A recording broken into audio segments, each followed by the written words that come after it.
Assalamualaikum warahmatullahi wabarakatuh. Bismillahirrahmanirrahim. Alhamdulillahirabbil alamin wassalatu wassalamu ala asrofil anbiya wal mursalin wa ala alihi washabihi wasallam. Amma ba'du. Alhamdulillah, pada kesempatan kali ini kita akan melanjutkan pembahasan kita tentang tafsir yang bersifat tematik. Pada pembahasan kali itu kita masih berkisar dalam pembahasan tentang gaib. Pada kesempatan kali ini yang sedianya akan diisi oleh Ustadz Umar Syahab karena beliau berhalangan hadir karena alasan ya dia baru pulang dari luar kota dari Palembang. Nah, pada kesempatan kali ini kita akan memanfaatkan waktu yang ada untuk meneruskan pembahasan kita tentang pengkajian tafsir yang bersifat tematik oleh Ustadz Abu Ammar. Untuk menyingkat waktu kami persilakan kepada Ustadz. Tafadhal. A'udzubillahi minasyaitonirrajim. Bismillahirrahmanirrahim. Astaghfirullah rabbi wa atubu ilaih. Walhamdulillahi rabbil alamin wassalatu wassalamu ala asyrafil anbiya'i wal mursalin. Habibina wa habibi rabbil alamin Abil Qasim Muhammad wa ala alihi at-tayyibin at-tahirin al-ma'sumin al-muntajabin. Ya Allah, ya Tuhan kami, bertahun-tahun kita tidak memanfaatkan umur kami untuk meneliti dan mengikuti kebenaran yang Engkau turunkan kepada kami. Engkau telah memanggil kami seakan Engkau membutuhkan kami. Dikala itu pula kami selalu melalaikan panggilan-Mu itu, seakan kami dibutuhkan oleh Engkau. Maka dari itu ampunkanlah dosa-dosa yang selalu kami tumpuk setiap hari, yang telah bergudang dalam hati, sehingga kami dapat mencerna kembali syariat dan cahaya yang Engkau turunkan ke bumi. Dan berilah kekuatan kepada kami sehingga kami mampu di samping memahami, mengamalkan semua itu. Sebab hanya dengan itulah kami akan dapatkan ridho-Mu dan maghfirah-Mu. Amin ya rabbal alamin. Amma ba'du, assalamualaikum warahmatullahi wabarakatuh. Pertama, mari kita panjatkan puji syukur kehadirat Allah Subhanahu wa taala yang telah memberikan kita taufik dan inayah untuk kembali merenungkan apa yang Allah turunkan, yang mana tidak ada jalan lagi, tidak ada jalan lain kecuali hanya dengan merenungi syariat Allah dan mengikutinya kita akan selamat. Di lain itu kita tidak akan selamat dan akan celaka di dunia dan di akhirat. Na'udzubillahi min dzalik. Sebagaimana maklum, karena kelihatannya ada tamu-tamu banyak sekali ini, lebih banyak tamunya, perlu saya umumkan bahwa tafsir merupakan sesuatu yang berat dan saya tidak mampu memberikan pengajian tafsir. Namun setelah kita selesai akidah, membahas 5 usuluddin sekitar setengah tahun, dari kesepakatan teman-teman juga maka kita akan mencoba memahami, mengkaji dan mendiskusikan semampu-mampunya tafsir Al-Mizan. Maka itu kekurangan dan tidak ada kelebihannya, kekurangan melulu. Jadi segala kekurangannya mohon dimaklum dan dimaaf. Begitu juga kepada Roh Allamah Tabatabai, saya juga meminta maaf untuk itu, yang mungkin telah mengecilkan makna daripada tulisan dan ikhtiar beliau ini. Pembahasan kita atau kami telah sampai kepada baru ada kira-kira 4 pertemuan mengenai tafsir ini. dan tafsirnya bersifat topically, bersifat per topik.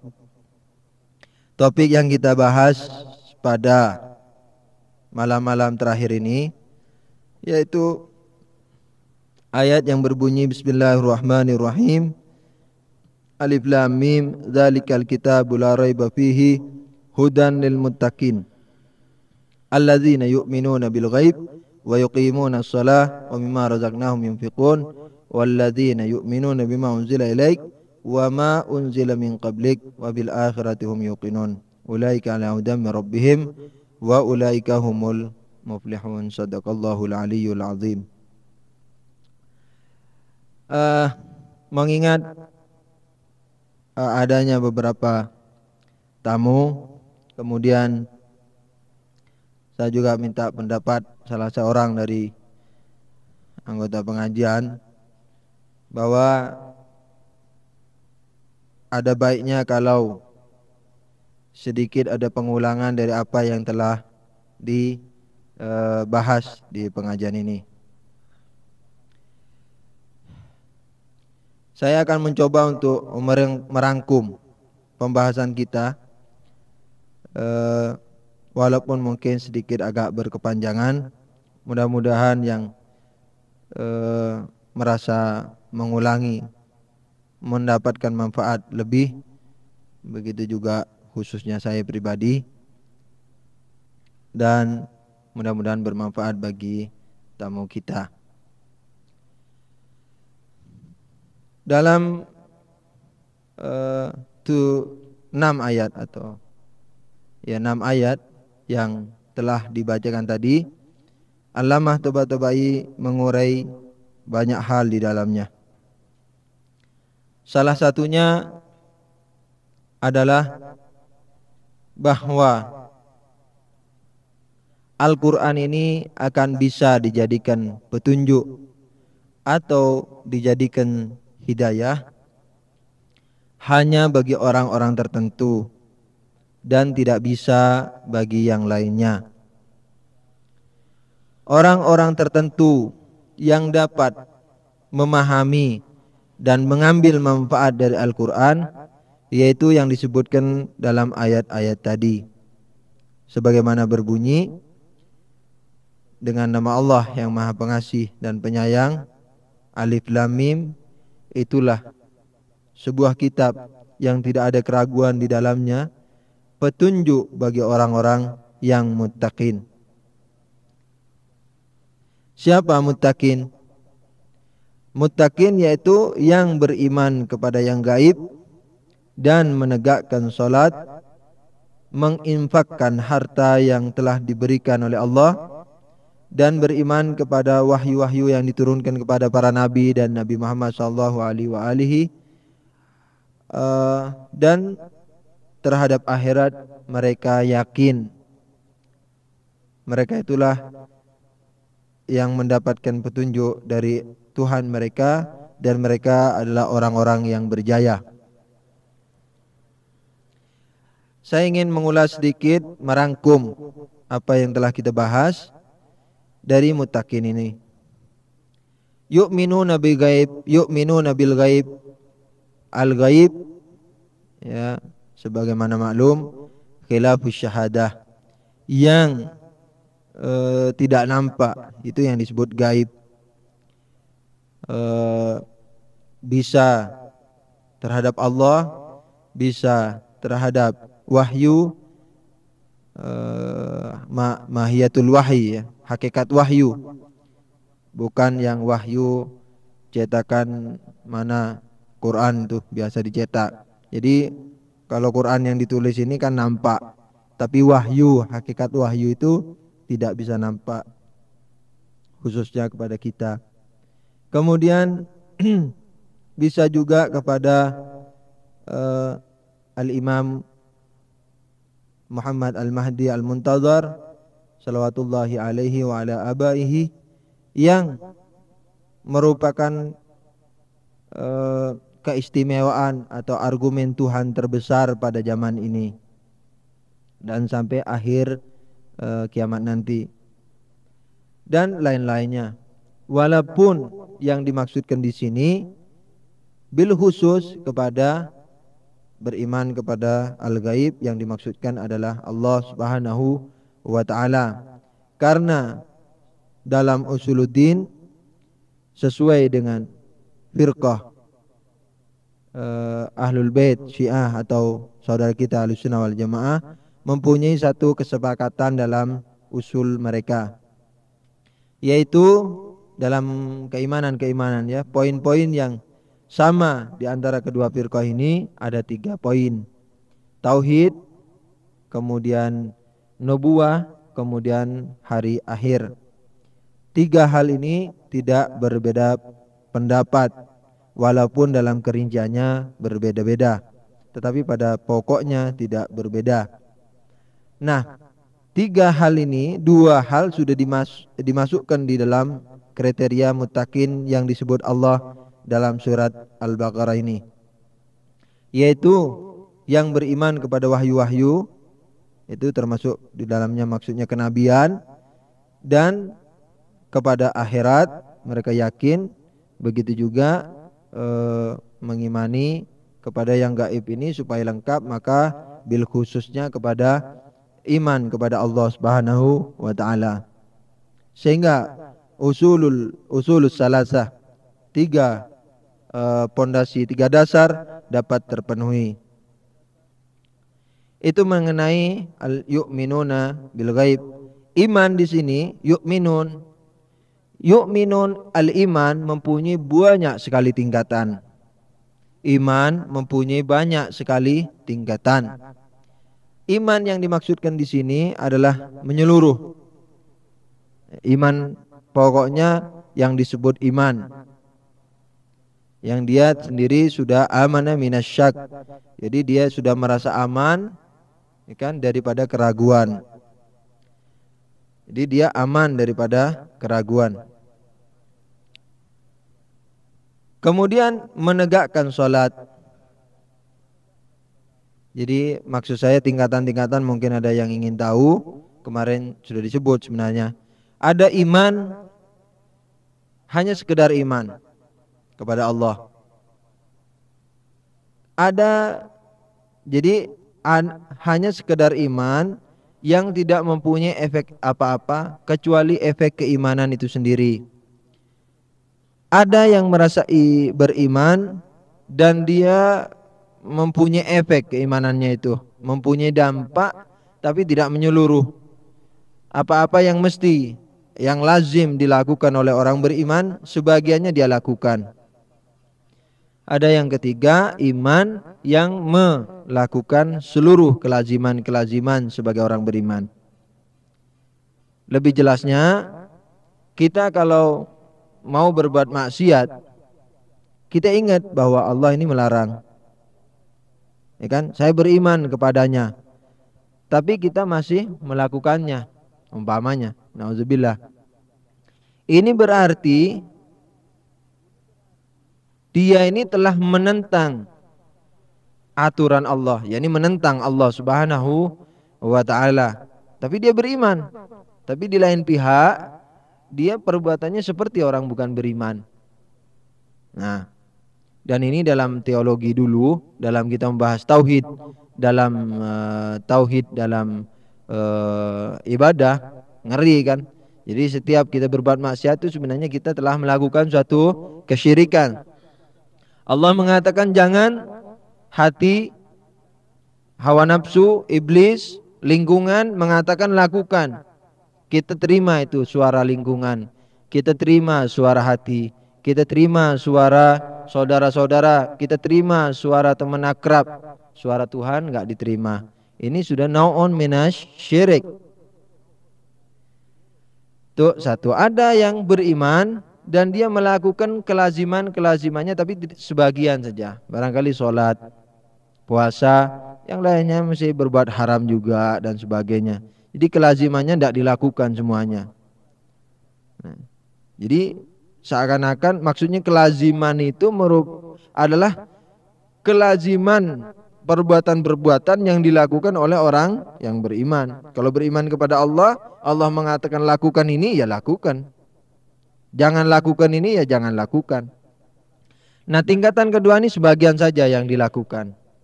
Tingkatan ketiga melakukan seluruhnya. Iman yang dimaksudkan di sini menyangkut seluruh tingkatan. Sebab walaupun pada akhirnya nanti kalau kriteria muttaqin yang ada di sini dikumpulkan, maka akan menjadi identik atau sama dengan iman yang ketiga, iman yang paling tinggi. Tapi iman yang di sini yang penting yu'minuna bil ghaib, beriman kepada Allah. Wa yuqimunas shalah, menegakkan salat. Tegak, Allah tidak pernah mengatakan wa ikra'is shalah atau waf'alis shalah, lakukan salat atau bacalah salat. Enggak. Biasanya selalu mengatakan tegakkan salat. Saya pernah dapat pelajaran bahwa yang dimaksud tegakkan ini adalah tegakkan salat itu di mana saja Anda berada. Allahu Akbar. Ya kan? Nah, di pasar juga Allahu Akbar. Kepada Engkau ya Allah, hanya kepada Engkau kami menyembah, mengabdi. Ya, di pasar tetap ya kena butuh itu dibaca. Artinya diamalkan, ditegakkan salat itu, ditajassumkan, diwujudkan, dijelmakan salat itu dalam kehidupan kita sehari-hari. Kita mau buat maksiat, wah saya tadi sudah ngomong kepada Allah, hanya kepada Dia aku mau menghamba. Gak boleh aku menghamba kepada hawa nafsu dan bisikan iblis. Nah, jadi dengan kriteria yang kedua ini saja sudah mulai tergambar apa yang dimaksud muttaqin yang bisa mengambil manfaat dari Al-Quran. Wa mimma razaqnahum yunfiqun. Jadi menginfakkan rezeki-rezeki yang diberikan Allah. Apa itu rezeki harta atau rezeki ilmu, kan? Dan sebagainya. Walladzina yu'minuna bima unzila ilaik, yang beriman kepada apa yang diturunkan kepada engkau wahai Muhammad, yakni beriman kepada wahyu maksudnya. Wa ma unzila min qablik, dan kepada yang diturunkan kepada sebelum engkau. Wa bil akhirati hum yuqinun, dan kepada akhirat. Di sini uniknya Allah tidak wabil akhirati hum yu'minun, kepada akhirat mereka beriman, enggak. Allah langsung merubah kata-kata imannya tadi dengan mengatakan kepada akhirat mereka yakin. Enggak beriman lagi. Tadi dikatakan beriman kepada yang gaib, beriman kepada wahyu-wahyu termasuk kenabiannya ini. Jadi pemahamannya begitu. Tetapi begitu sampai ke akhirat Allah mengatakan wabil akhirati hum yuqinun, yakin terhadap akhirat. Allama Tabatabai mengatakan yakin itu tidak akan pernah bertemu dengan nisyan, dengan lupa. Kalau orang beriman itu kadang-kadang lengah, lupa, itu bisa. Kita tidak ada yang tidak beriman sama neraka, keberadaan neraka.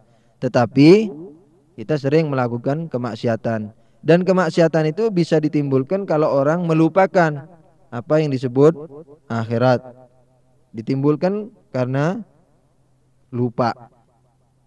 Ini innama huwa, ini ya,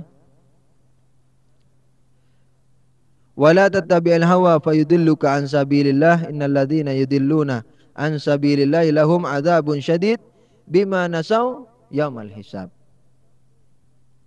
Mereka itu, janganlah kau mengikuti hawa nafsumu, maka engkau akan sesat dari jalannya, dari jalan Allah. Sesungguhnya orang yang sesat dari jalan Allah, bagi mereka itu adalah azab yang pedih. Kenapa? Bima nasau yaumal hisab, karena mereka melupakan hari hisab. Jadi Allah memakai kata-kata lupa. Jadi ketika orang mengikuti hawa nafsu, berbuat maksiat dan sebagainya, nah itu menurut bahasa Quraniknya ini dibilang lupa. Lupa kepada yaumal hisab. Yani lupa kepada hari hisab, hari akhirat. Jadi istilahnya ini ada masukan bahwa sebaiknya saya menerjemahkan dengan melupakan akhirat. Jadi mereka itu sesat dan bagi mereka azab yang pedih karena apa? Karena melupakan akhirat, merupakan hari penghisapan. Nah, jadi orang yang melakukan maksiat itu karena mereka lupa atau melupakan hari akhirat. Orang yang tidak melupakan hari akhirat, dia tidak akan pernah melakukan kemaksiatan. Kalau ini sudah kriteria yang begitu sederhana tapi dalam ini, ya bukan sederhana ya. Artinya kalau kita mau renungi, kita ngeri. Masalahnya apa?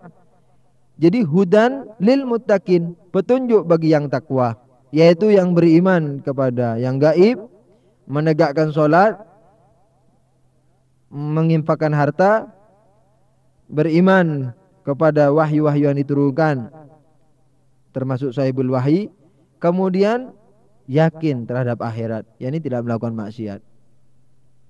Nah, kalau masih melakukan maksiat ini, kemudian memahami Al-Quran, ya tidak tahu apa yang dipahami, kan? Nah, kemudian mungkin Anda bertanya, sebagaimana pertanyaan-pertanyaan umum, kalau sudah takwa apa perlu hidayah lagi? Kan gitu. Nah, hidayah bukan bingkisan. Sering saya ulang-ulang, hidayah itu bukan bingkisan. Kalau diberi Allah hidayah, pasti dia baik. Bukan itu. Hidayah itu dalalah, yakni petunjuk. Rambu-rambu jalan itu hidayah. Teman yang baik hidayah, keluarga yang baik hidayah, bunyi-bunyian alam, burung itu hidayah, yang dapat mengutik atau ya mengusik kesibukan kita kepada dunia dengan mendengarkan bunyian burung yang indah, kita menakjub, mulai memikirkan tentang Tuhan, itu hidayah, ya kan? Kemudian buku-buku yang baik itu hidayah. Semua hidayah. Akal termasuk hidayah yang paling besar, dan fitrah manusia. Walaupun keduanya ini sebenarnya tidak bertentangan. Ala kulli hal. Jadi hidayah itu tidak hanya Quran dan Nabi dan imam dan ulama, enggak. Seluruh yang ada di permukaan kita itu kalau kita memperhatikan, itu bisa dikatakan hidayah. Dulu waktu kita membahas teologi, kita mengatakan bahwa argumen tentang Allah sebanyak makhluk-makhluk yang ada. Nah, kemudian bagaimana dengan orang yang menerima hidayah? Sebenarnya mendapat hidayah, sebenarnya dia bukan mendapat hidayah, lebih baiknya dikatakan menerima hidayah. yakni orang mukmin menerima, memanfaatkan hidayah itu. Orang yang fasik atau kafir tidak memanfaatkan hidayah itu. Ini sering kita minta, apalagi doa orang tua. Kadang-kadang saya ngeri kalau ada orang tua berdoa begini, ya Allah, jadikanlah anak saya ini imam bagi orang-orang yang takwa. Permintaannya imam bagi orang-orang yang takwa, tetapi di rumahnya tidak ada Islam, pendidikannya nggak ada, kan? Jadi jangan sampai kita lupa diri meminta hal-hal yang kadang-kadang kita tidak mampu melakukannya. Kadang-kadang sebagian doa itu hanya khusus para anbiya. Anbiya biasanya, kurang lebih doa ini didoakan oleh anbiya. Jadi hidayah tidak hanya Al-Quran atau hadis dan sebagainya. Hidayah itu banyak, sebagaimana yang telah disebutkan tadi, khususnya akal dan fitrah yang sehat. Jadi sebelum menjadi takwa, pakai apa hidayahnya? Pakai akal, pakai fitrah. Itu. Jadi untuk melacak, misalnya untuk mengerti tentang Allah, mengerti tentang ini satu isyarah ini. Dulu waktu kita membahas teologi, sepengetahuan saya dalam Ahlul Bait itu, kalau beriman kepada Allah, kepada Nabi, keadilan Allah, imam, dan kepada hari akhirat, beriman kepada 5 poin ini, mengandalkan Quran, mengandalkan hadis, mengandalkan Nabi, mengandalkan imam, apalagi ulama, ini masih setingkat muslim. Ini kalau di Ahlul Bait. Jadi kalau pakai Quran sekalipun masih setingkat muslim, tidak sampai ke derajat mukmin. Jadi kalau mau beriman kepada yang 5 ini harus memakai akal dan fitrah. Baru seseorang itu terangkat derajatnya dari derajat muslim ke derajat mukmin. Dulu sudah pernah kita bahas. Ayat ini memperjelas. Coba bayangkan, untuk mendapat hidayah dari Quran harus orang muttaqin. Muttaqinnya apa kriterianya? Beriman kepada yang gaib, kepada nabi dan hari akhirat. Baru setelah itu dia bisa membaca Al-Quran. Kalau begitu, 3 hal ini di poin ini ya. Jadi kalau ulama Ahlul Bait yang saya tahu mempoinkan ada yang 4, ada yang 5. Imamah termasuk di dalamnya. Nah, jadi sebelum orang menelaah Al-Quran, apalagi hadis, hadis masih derajatnya di bawahnya Al-Quran. Untuk menelaah Al-Quran harus orang beriman kepada Allah dulu, beriman kepada para nabi, beriman kepada hari akhirat. Tidak hanya beriman, yakin. Ini ajaib. Apa bisa tanpa Quran? Bisa dan harus bisa ini tadi.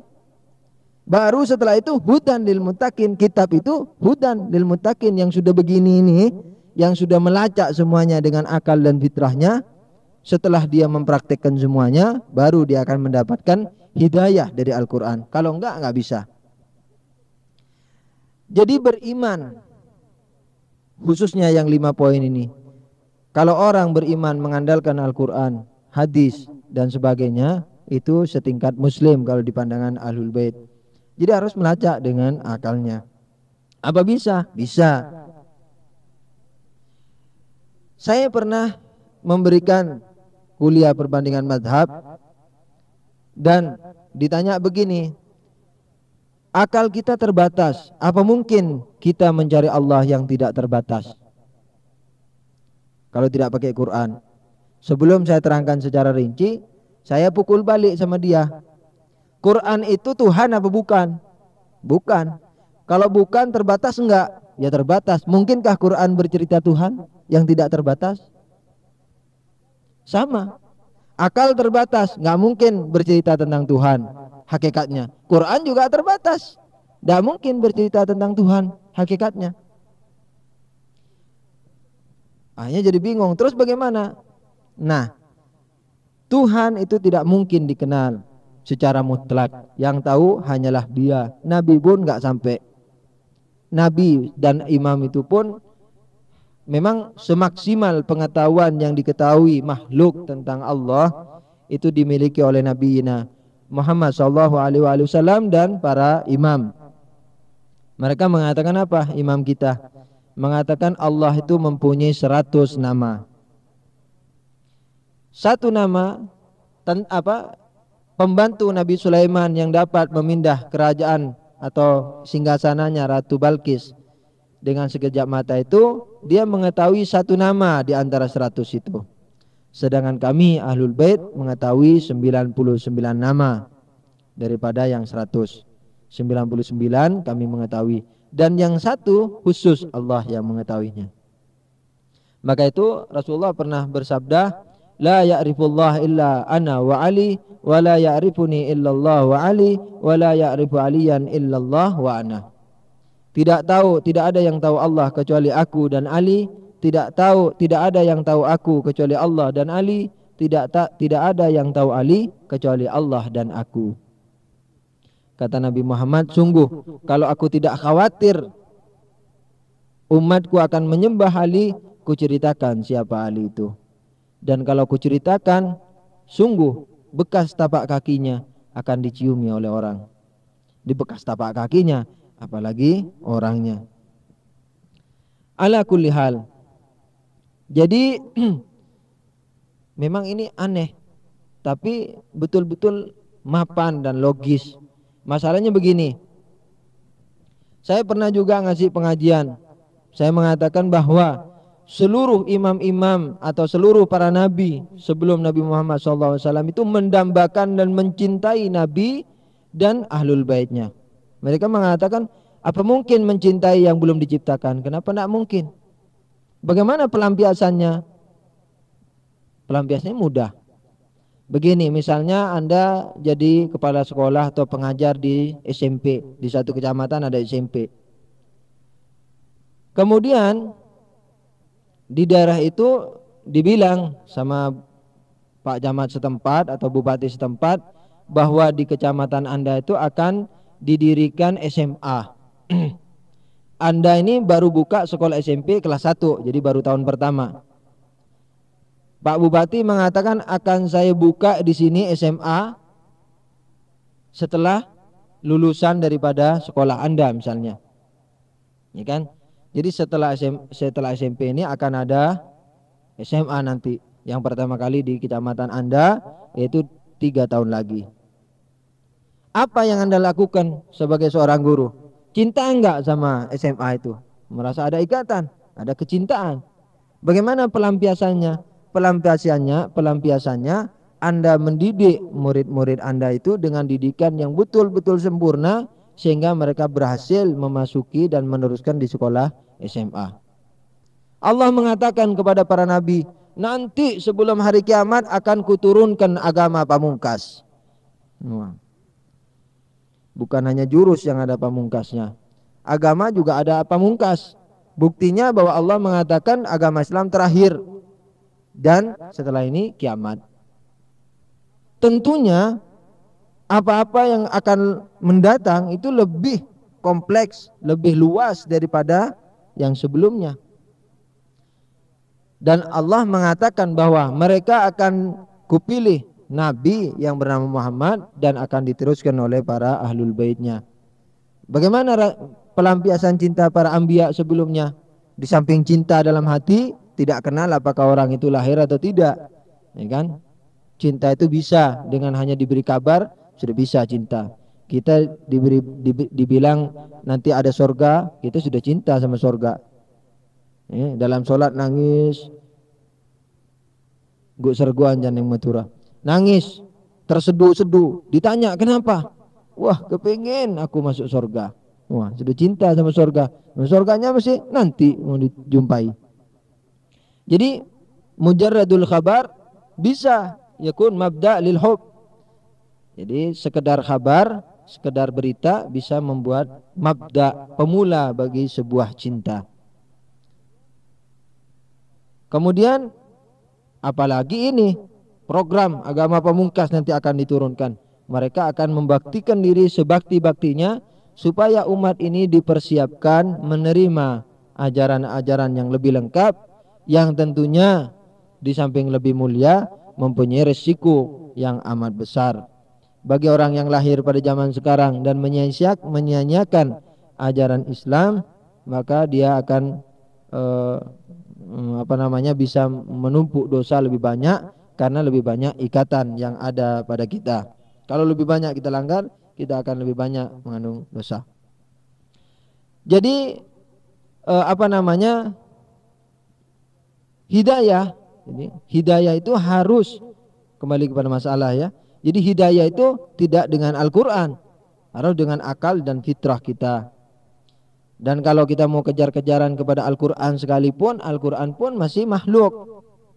Malah saya bergurau di satu pengajian itu. Jadi bagaimana cerita tentang Tuhan dalam Quran? Itu sedikit bohongan. Waduh, ini keluar dari Al-Quran. Murtad? Enggak. Bohong yang diperlukan, tapi bohong dengan tanda kutip. Ya, ini bukan mengatakan 3 itu 2, 2 itu 3, enggak. Saya beri umpama bahwa misalnya kita berdiri di satu jalan. Di depan kita ini 10 kilo lagi ada jalan cabang 2, yang satu ke blok M, yang satu ke blok A. Di tempat kita ada orang bertanya, ke blok M mana? Terus Pak. Apa kita salah ketika bilang terus? Enggak. Tapi apa benar? Enggak juga. Sebab kalau terus nanti ada cabang di sana. Mau kemana ini aku? Bisa-bisa sesat. Kalau yang dia mau ke blok M terus bisa ketembus ke blok A. Tapi kita disalahin juga enggak bisa. Begitu juga tentang Allah Subhanahu wa taala. Allah tidak mungkin menceritakan dirinya baik melalui lidah Nabi atau firman-Nya sendiri untuk menceritakan dirinya kepada kita, apalagi kita terbatas. Terus bagaimana? Apa kita mahrum? Artinya bukan mahrum gila. Ada bahasa amiyah mahrum gila. Mahrum maksudnya haram. Jadi kita mustahil untuk kenal Tuhan. Tidak. Jadi Allah sebagai zat yang maha bijak, dia mengambil jalan yang mampu untuk dicerna manusia, tapi tidak mampu mencerna dia. Bagaimana? Ibaratnya kita melihat matahari, nggak mampu melihat matahari, Allah mengenalkan matahari itu dengan sinarnya. Tuh lihat sinar. Tapi sinar itu bukan matahari. Sebab kalau diciptakan mataharinya suruh lihat, kita nggak mampu, rusak mata kita, bisa jadi murtad kita. Pokoknya meledak.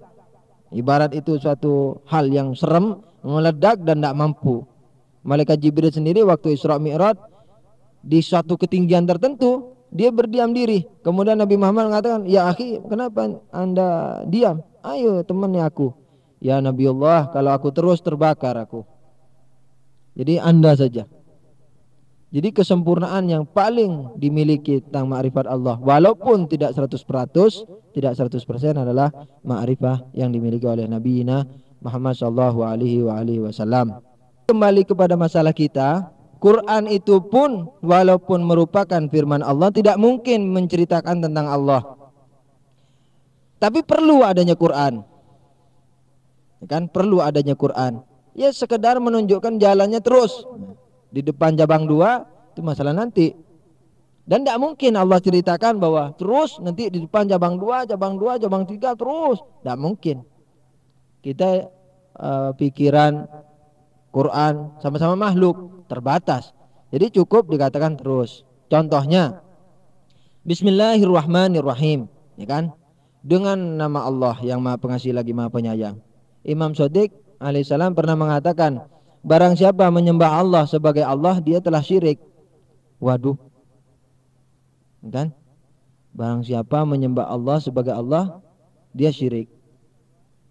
Dan saya sering menyatakan bahwa Allah itu bukan Tuhan yang sebenarnya. Allah itu nama, seperti kode X, misalnya seperti ini titik mau dinamai apa ini enaknya? Gitu. Jadi Allah nggak mungkin cerita saya ini adalah ini nggak mungkin. Kasih kode Allah, ya kan? Itu satu, itu nama. Maka itu kalau kita mau menyembah Allah, bagaimana caranya? Apa konsentrasi sama Allah? Alif lam lam ha, iyyaka na'budu, iyyaka alif lam lam ha, na'budu wa iyyaka alif lam lam ha nasta'in. Nah, kita nyembah alif lam lam ha, akhirnya syirik, kan? Terus bagaimana? Kata Imam Shadiq, sembahlah Allah sebagai makna, yakni sembah si empunya sifat. Aku menyembah, iyyaka, kepadamu duhai yang mempunyai nama Allah aku menyembah, mengabdikan diri. Hanya kepadamu wahai engkau yang mempunyai nama Allah meminta pertolongan, yakni engkau si empunya nama Allah. Tuh satu. Ini Bismillahirrahmanirrahim sudah bohongan dalam tanda kutip. Jadi kalau kita larut kepada lahir Quran saja tanpa kita memperhatikan bimbingan Nabi atau para imam ahlul bait, kita dengan Quran sendiri bisa sesat, bisa musyrik. Contohnya seperti tadi. Contoh yang kedua, Ar-Rahman, ya kan? Allah Maha Pengasih.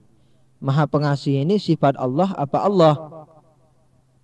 Kalau Allah nggak ada masalah. Jadi Bismillahirrahmanirrahim itu pada hakikatnya Bismillahillahillah, kan? Kalau begitu Bismillahirrahmanirrahim bohongan dalam tanda kutip. Kalau dikatakan enggak, Ar-Rahman tidak sama dengan Allah, Ar-Rahman sifat Allah. Kalau begitu saya mau bertanya, kalau Ar-Rahman bukan Allah, Ar-Rahman ini berdiri sendiri apa ada yang mencipta? Kalau dikatakan berdiri sendiri, Bismillahirrahmanirrahim trinitas. Allah, Rahman sama Rahim kumpul jadi satu, trinitas. Kalau ditambah 99 Asmaul Husna menjadi 100 nitas. Lebih dahsyat ketimbang Masehi. Oh enggak, ada yang mencipta itu Ar-Rahman. Sifat pengasih ada yang mencipta. Siapa yang mencipta? Tuhan siapa? Tuhan selain Allah atau Allah? Kalau selain Allah jelas syirik. Oh yang mencipta Allah. Kalau yang mencipta Allah berarti Ar-Rahman ini makhluk Allah. Mungkinkah Allah memerlukan makhluknya? Tidak mungkin. Allah memerlukan Rahman? Nggak mungkin. Yang kedua, sebelum tak punya, tak memberi. Faqidu syai' la yu'ti. Yang tidak mempunyai sesuatu nggak akan memberi. Anda nggak punya duit, nggak akan ngasih duit. Jadi Allah kalau tidak mempunyai kekayaan rahmaniyah, kerahmanan, kepengasihan dalam dirinya, tidak mungkin menciptakan pengasih. Ya kan? Kalau Allah yang menciptakan sifat pengasih. Jadi kalau Allah nggak punya kepengasihan dalam dirinya, nggak mungkin menciptakan sifat pengasih. Nah, berarti kalau dia mau menciptakan sifat pengasih, dia harus mempunyai kepengasihan itu. Kalau begitu dia sudah pengasih sebelum menciptakan sifat pengasih. Buat apa dia ciptakan sifat pengasih lalu dipakai?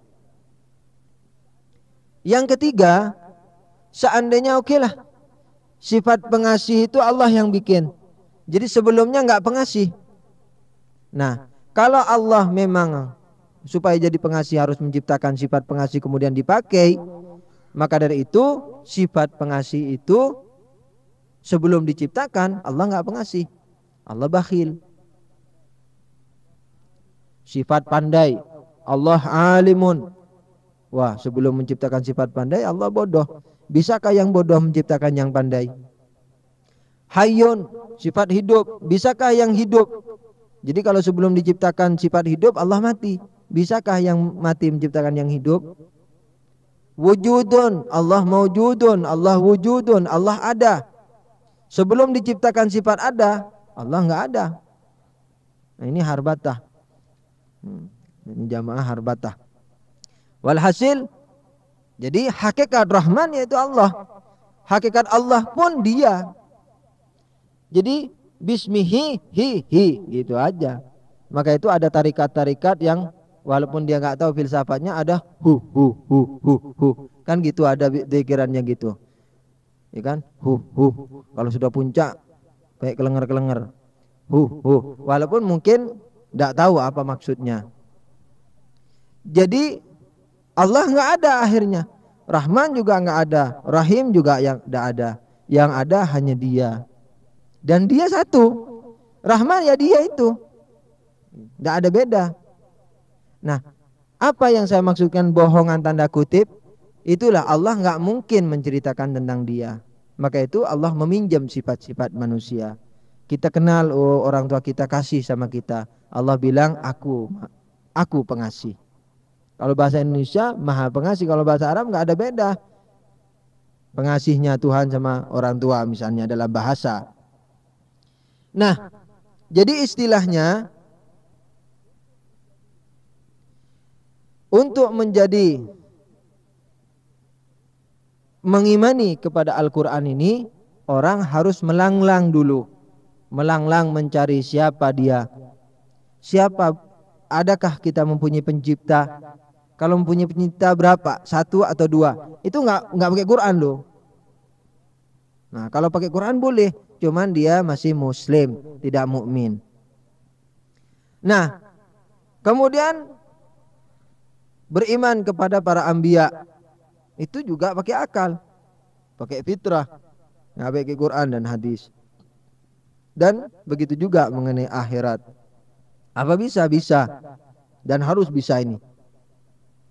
Ada satu hal lagi. Kita dulu sudah bahas ini soalnya, makanya tidak merinci. Nanti marah yang sudah berbulan-bulan diskusi. Ada satu hal lagi. Pernah dikatakan begini. Kita mempunyai banyak firqah katanya. A, B, C. Pokoknya banyak ahli sunnah, syiah.